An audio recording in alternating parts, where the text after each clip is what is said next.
Hello everyone, welcome back to this channel. In this video, I will show you the easy and clear steps on how to share with others in Google Docs on computer. So how to share with others in Google Docs on computer.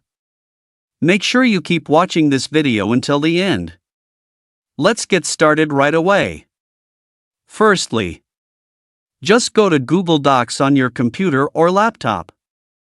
And this is the initial display of the Google Docs work page. To share with others, just point the cursor to the top of the screen. Here there are several menu options.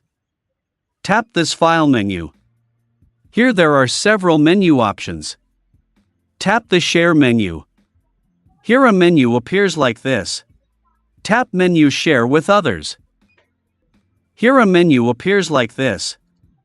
Enter the email address of the destination you will send. Now it will appear like this.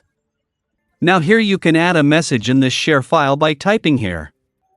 And you can also set the recipient as an editor, or just view it. Here there are three options. After finishing, tap send. Now here it has been sent to the person you are aiming for, and will enter the person's email inbox. So that's it, tutorial how to share with others in Google Docs on computer. Thank you for watching. I hope this video is useful. See you in the next video.